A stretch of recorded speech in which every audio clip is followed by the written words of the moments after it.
Ne pas juger sans avoir regardé l'intégralité de la vidéo disponible sur ses réseaux sociaux.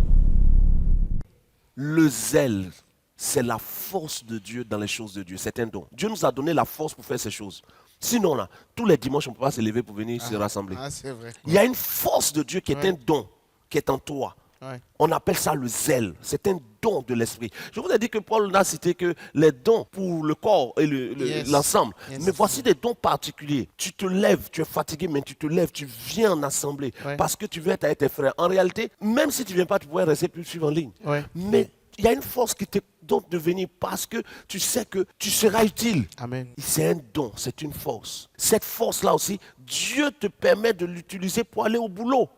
C'est cette force-là aussi que Dieu te donne de faire des activités, d'entreprendre une activité, de commencer un commerce.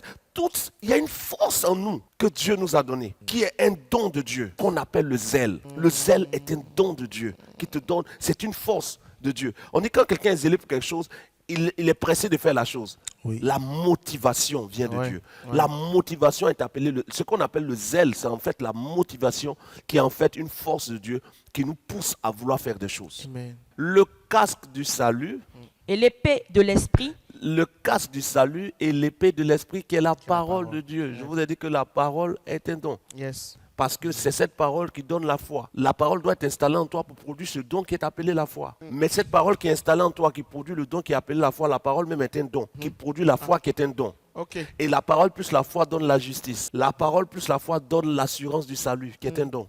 Donc, en fait, les différents dons que Dieu a sémés de manière personnelle s'associent pour créer des sous-groupes, pour que notre vie soit coordonnée en notre Seigneur Jésus.